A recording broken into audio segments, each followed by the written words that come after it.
Aleluia, glória a Deus. Queridos, hoje, nós estamos dando continuidade à nossa temática, que é redimidos, da miséria, da enfermidade e da morte. Hoje, é o último, na próxima quinta já começa outro, então hoje nós vamos finalizar. Aleluia. E eu gosto sempre de começar lá em Gênesis, o começo de tudo, onde tudo aconteceu. Então eu queria que você abrisse a sua Bíblia lá em Gênesis 1, 26. Aleluia, glória a Deus. Louvor, muito obrigado, viu? Vocês são bênção. Aleluia. Glória a Deus. Aqui diz que no princípio Deus criou os céus e a terra. Então aqui nós vemos Deus, criando os céus e a terra, preparando um ambiente, preparando um lugar, amém? Para a sua criação, para o homem. Aleluia. E em Gênesis 1, 26, diz assim: também disse Deus, façamos o homem à nossa imagem, conforme a nossa semelhança.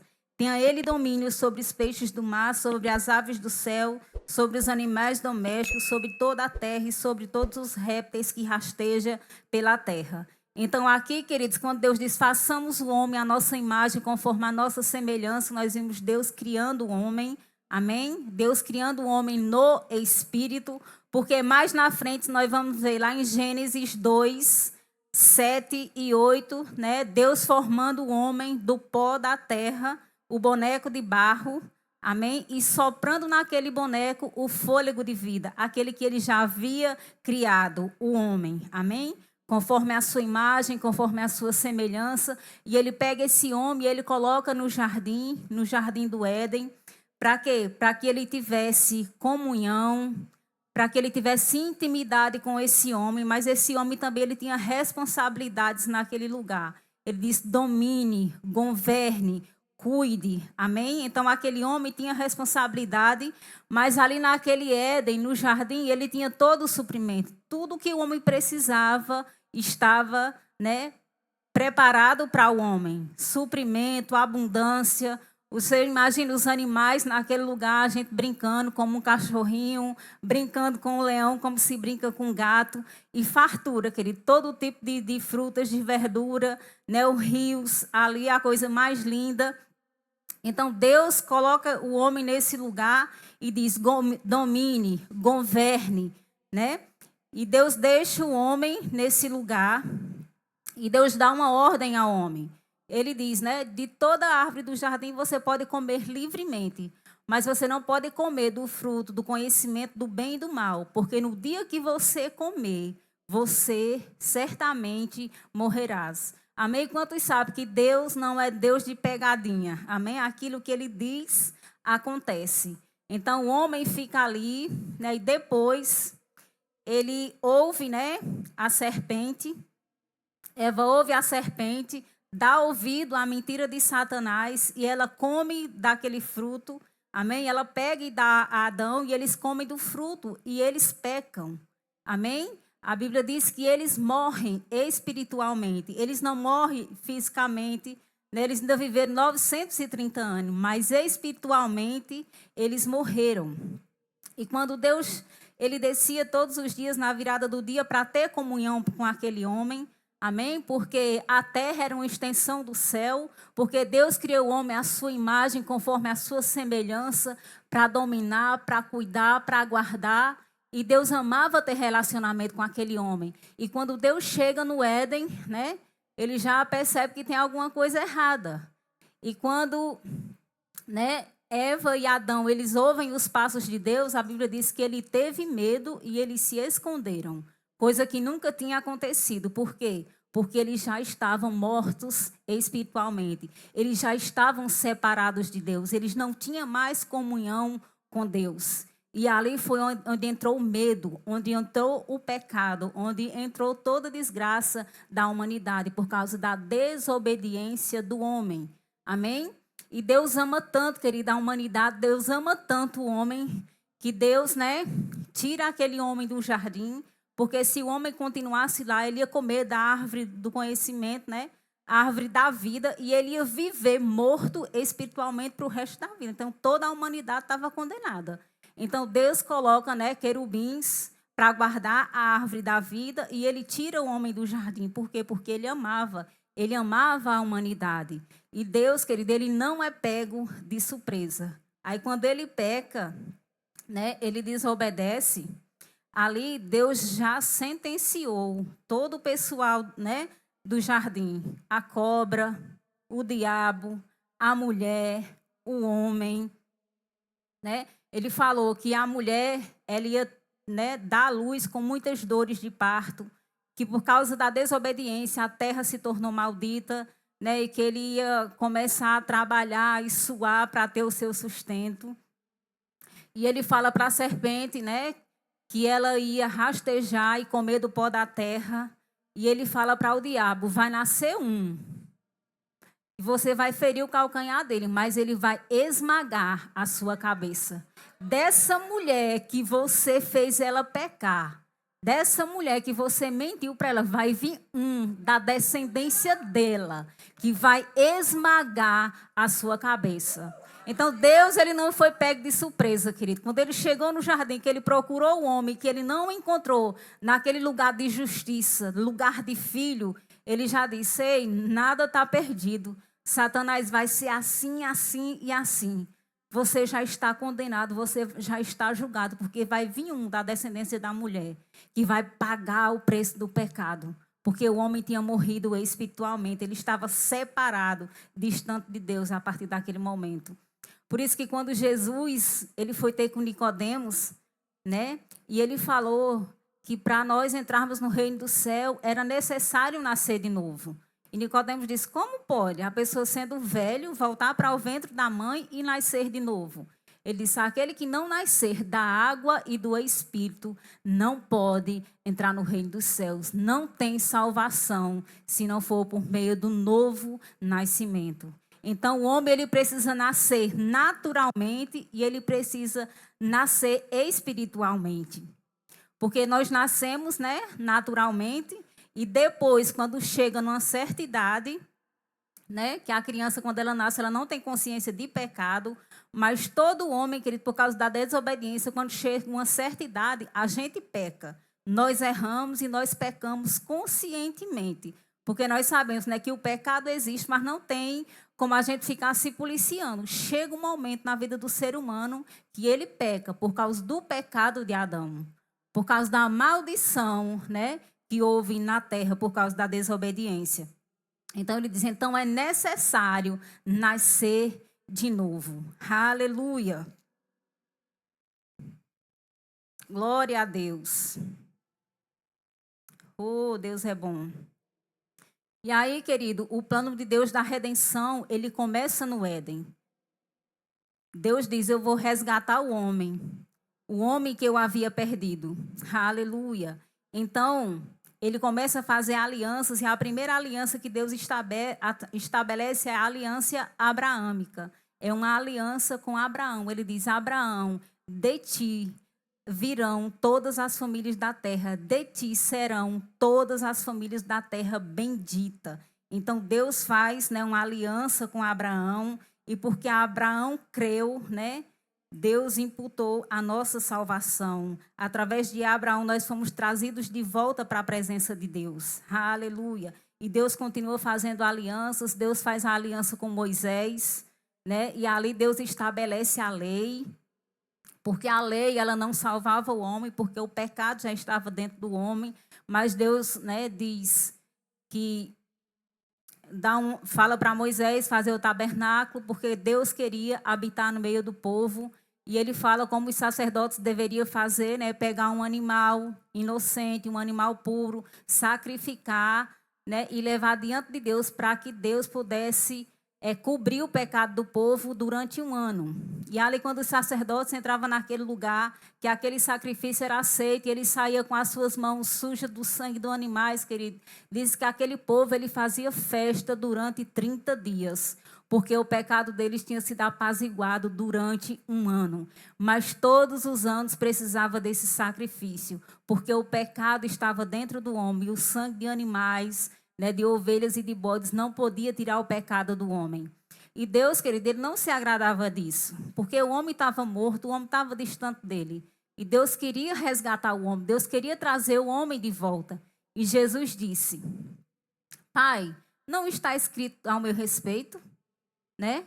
Lá em Hebreus diz que está escrito, né, ao respeito de Jesus, que era para ele remover o segundo, né? Para remover o primeiro para que viesse o segundo. E aí, queridos, vamos abrir lá em Hebreus 10.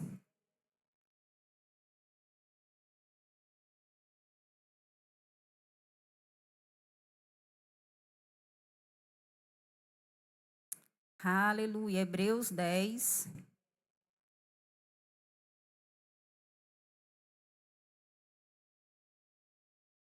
A partir do 7. Diz assim: Então eu disse: Eis que estou no rolo do livro, está escrito ao meu respeito. Jesus falando para Deus, né? Nos céus, eles tendo uma conversa e ele diz: Pai, eu sei que esse sacrifício não está te agradando, né? Não está trazendo o homem de volta, não está tendo mudança na vida do homem. Então remove o primeiro para que possa se cumprir o segundo. Ele disse: Não está escrito ao meu respeito no livro da vida? Depois de dizer como está acima, sacrifício e oferta não quiseste, nem holocausto, nem ablação pelo pecado, nem como isto te deleitas, coisas que se oferecem segundo a lei. Então acrescentou: Eis aqui estou para fazer, ó Deus, a tua vontade. Remove o primeiro para estabelecer o segundo. Nessa vontade é que temos sido santificados mediante a oferta do corpo de Jesus Cristo, uma vez por todas. Ora, todo sacerdote se apresentava dia após dia a exercer o serviço sagrado e a oferta, muitas vezes o mesmo sacrifício, que nunca jamais poderia remover o pecado. Jesus, porém, tendo oferecido para sempre um único sacrifício pelos pecados, assentou-se à destra de Deus. Aleluia, glória a Deus. E lá em 1 Coríntios, 1 Coríntios 1:30.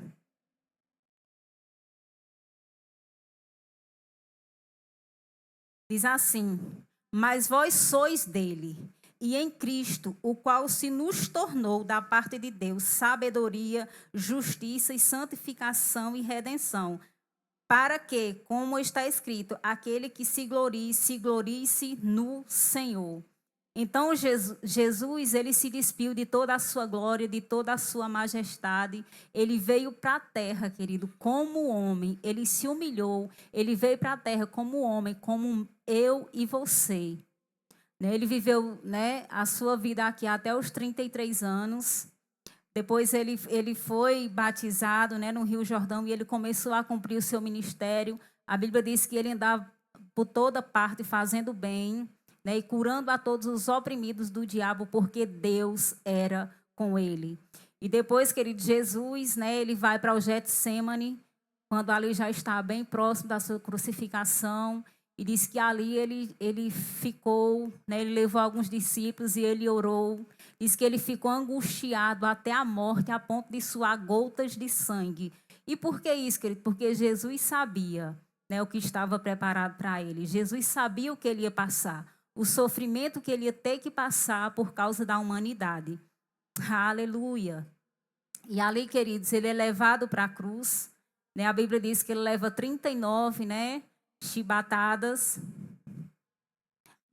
Era 40 menos 1 a 39. Ele é colocado uma coroa de espinhos. Jesus é levado para a cruz, porque Jesus ele não podia morrer outra morte, a não ser a morte de cruz.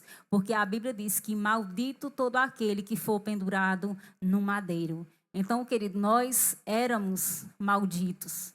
Por causa do pecado, nós estávamos mortos espiritualmente, nós estávamos cheios de doenças, cheios de mazela.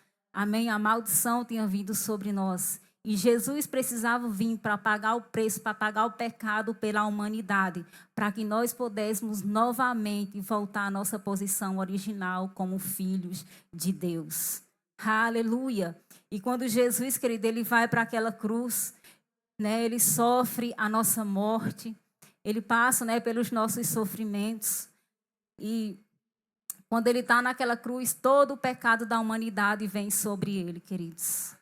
Todas as doenças vêm sobre Jesus. E a Bíblia diz que houve, né, terremoto, escureceu, porque, né, dizem os historiadores que os seres humanos não tinham como olhar para Jesus, porque o pecado de toda a humanidade estava sobre ele. A doença de toda a humanidade, as que já apareceram e as que ainda vão aparecer, estava sobre Jesus. Por quê, querido? Porque ele tomou o meu e o seu lugar, para que nós não precisássemos passar por isso, querido. Uma vez que nós aceitamos Jesus como Senhor e Salvador das nossas vidas, querido, maldição não há mais sobre a nossa vida. A morte espiritual não há mais sobre as nossas vidas, querido, porque Ele levou sobre si todas as nossas dores e enfermidade. Ele pagou o nosso preço, ele morreu a nossa morte. Ele foi para o inferno, querido, para onde nós deveríamos ir. Jesus, ele não merecia ir para o inferno, porque ele não tinha pecado. Mas nós tínhamos, nós merecíamos. Mas mesmo assim, querido, ele foi no nosso lugar. Aleluia. Por quê? Por causa do pecado do homem. A Bíblia diz por causa do pecado do homem, né? A Bíblia fala em mais de 3 mortes. Mas aqui eu vou pincelar em 2, né? Que é a morte física, a morte espiritual, né? E a morte eterna ou a segunda morte. Então, todos nós vamos passar pela morte física e pela morte espiritual. Amém? Porque nós nascemos, né? Quando nós somos crianças, nós ainda temos a natureza de Deus, mas quando chega um certo tempo, a gente morre espiritualmente. E a gente precisa aceitar Jesus como Senhor e Salvador das nossas vidas. Então, quando nós morremos, né, fisicamente, o espírito é separado do corpo e o corpo volta novamente para o pó. E o espírito, ou ele vive eternamente, ou ele morre eternamente. Se o homem ele nasce e ele morre espiritualmente, e depois ele aceita Jesus como Senhor e Salvador da sua vida, ele tem a vida eterna, a vida com Deus, ele vai morar no céu. Mas se um homem, ele nasce e ele morre, ele nasce e ele morre espiritualmente, ele morre fisicamente sem aceitar Jesus, ele vai para o inferno. Porque ele não recebeu a salvação, ele não recebeu a vida de Deus no seu espírito. Aleluia, glória a Deus. Lá em Romanos diz, porque o salário do pecado é a morte, mas o dom gratuito de Deus é a vida eterna em Cristo Jesus, o nosso Senhor. Aleluia. Então, queridos, o homem peca, ele morre, né? Porque ele pecou, ele tem que morrer. Porque o salário do pecado é a morte. Então, se o homem peca, ele morre, ele resolve o pecado? Não. Porque se ele morrer, ele vai morrer espiritualmente. E ele vai para onde? Para o inferno. Então, para um homem morrer, né, ele precisava ser justo. Então, Jesus, ele era o justo, ele era aquele que ia pagar a nossa conta. Ele era aquele que ia pagar a nossa dívida. Amém? Então, ele toma o nosso lugar, ele vai para a cruz, né? E ele morre a morte física e a morte espiritual. Primeiro, ele morre no espírito, né? Lá na cruz, quando ele diz, Deus meu, por que me desamparaste? Então, ali, por causa do pecado do homem, Jesus, ele morre a morte espiritual. E, com consequência, ele morre a morte física e ele vai para onde? Ele vai para o inferno. Amém? Aleluia. Só que, queridos, lá em 1 Coríntios 15, queria que você abrisse comigo, 1 Coríntios. Oh, aleluia. 1 Coríntios 15.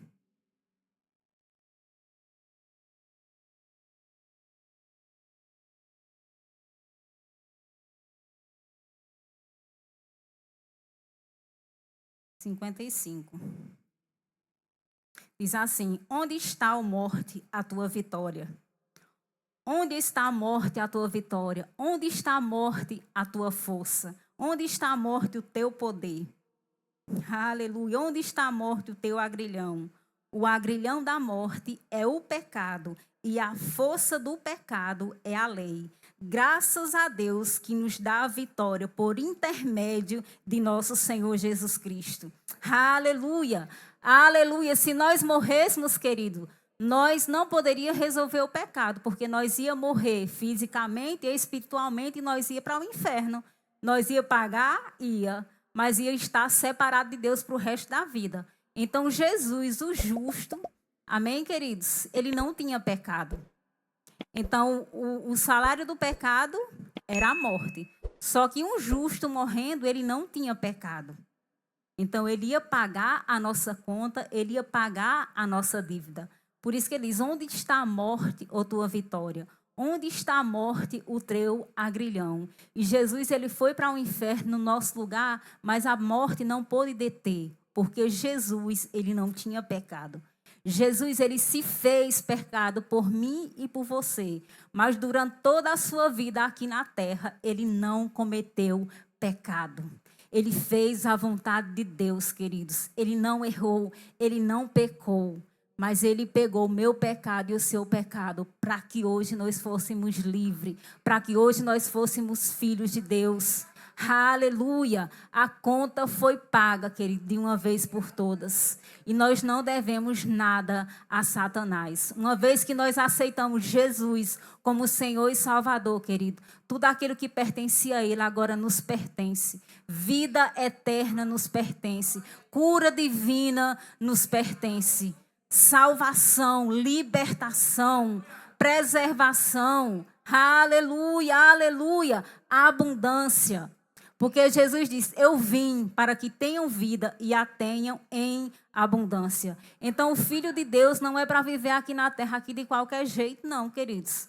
Como coitadinho, como miserável, vivendo como um doente. Não, Jesus já pagou a nossa conta. E a Bíblia diz que foi de uma vez por todas. Nós não vamos pagar uma conta duas vezes. Quando você tem um aplicativo, você paga uma conta e depois vem uma cobrança, você aceita? Você diz não, porque a minha conta já foi paga. Então, você corre atrás dos seus direitos. Da mesma forma que Jesus já pagou a nossa conta, Ele já pagou a nossa dívida. E agora, querido, nós temos a vida eterna, uma vez que nós aceitamos Ele como Senhor e Salvador da nossa vida. Aleluia! E a Bíblia diz que Ele vai para o inferno, Ele vai para o Hades, né? E ali Ele cumpre o seu propósito, mas diz que quando Ele ressuscita, Ele traz, né, aqueles que estavam no inferno. Porque, como o pastor Marcos é professor de escatologia, ele sempre fala, né, que havia o inferno e havia o Hades. Então, a parte, né, era para aqueles que creram na promessa de Deus, como, por exemplo, Abraão, Moisés, Isaac, e tinha um grande abismo, e do outro lado, né, aqueles que morriam sem Cristo, aqueles que morriam, né, sem crer. E ali, quando Jesus vai para o inferno, ele vem e ele traz cativo o cativeiro. Aqueles, né, que morreram crendo nele estão no céu, queridos. Quando os nossos familiares, nossos entes queridos, eles morrem e já têm confessado Jesus, eles não vão para o inferno, eles vão para o céu. Aleluia! Que nós venhamos crescer a cada dia na graça e no conhecimento. Obrigada. Obrigada, Pai. Obrigada que nós possamos ser gratos. Gratos no nosso coração por tudo aquilo que você fez por amor a nós. Obrigada, porque hoje nós somos livres. Hoje nós somos libertos. E não há mais nenhuma condenação para nós, Pai. E nós podemos viver uma vida abundante. Desfrutar de grandezas, de riquezas, Pai. De uma vida sem opressão. De uma vida sem doença, Pai. Obrigada. Obrigado por a tua igreja se levantando em fé, Pai. Por a tua igreja amando vidas, amando pessoas assim como você ama, Pai. Nós não tendo medo nem vergonha de proclamar o teu evangelho, porque nós temos vivido coisas grandes e poderosas em você, Pai. E nós não podemos ser egoístas de ficar com isso só para nós, mas que mais pessoas possam ser salvas, possam saber que Jesus já pagou o preço dele, que Jesus já pagou a conta deles e que eles não precisam viver em um império, mas existe um reino onde tem coisas para eles desfrutarem, onde tem vida, onde tem abundância, onde tem preservação. Oh, aleluia. Obrigada, Pai. Obrigada, porque eu digo e repito, não existe vida melhor do que ser crente, do que ter Jesus como Senhor e Salvador das nossas vidas. De saber, Pai, que se hoje nós não estivermos aqui, mas nós vamos estar no céu, nós vamos estar com você de qualquer maneira, Pai. Então, obrigada, Jesus maravilhoso, por tudo que você fez. Nós somos gratos, nós te amamos, nós te desejamos a cada dia, Pai. Obrigado. Obrigada, porque você é bom e o seu amor, ele dura para todo sempre. É de geração em geração, é de eternidade em eternidade que você é Deus, que você é o nosso papaizinho querido. Muito obrigado, Pai. Muito obrigada. Em nome de Jesus. Amém. Ficamos felizes por você ter acompanhado mais uma de nossas ministrações. É uma alegria ter você conosco. Queremos aproveitar para te convidar a conhecer a nossa igreja. Confira a nossa programação de cultos semanais e faça-nos uma visita. Estaremos de braços abertos para compartilhar momentos de fé e comunhão com você.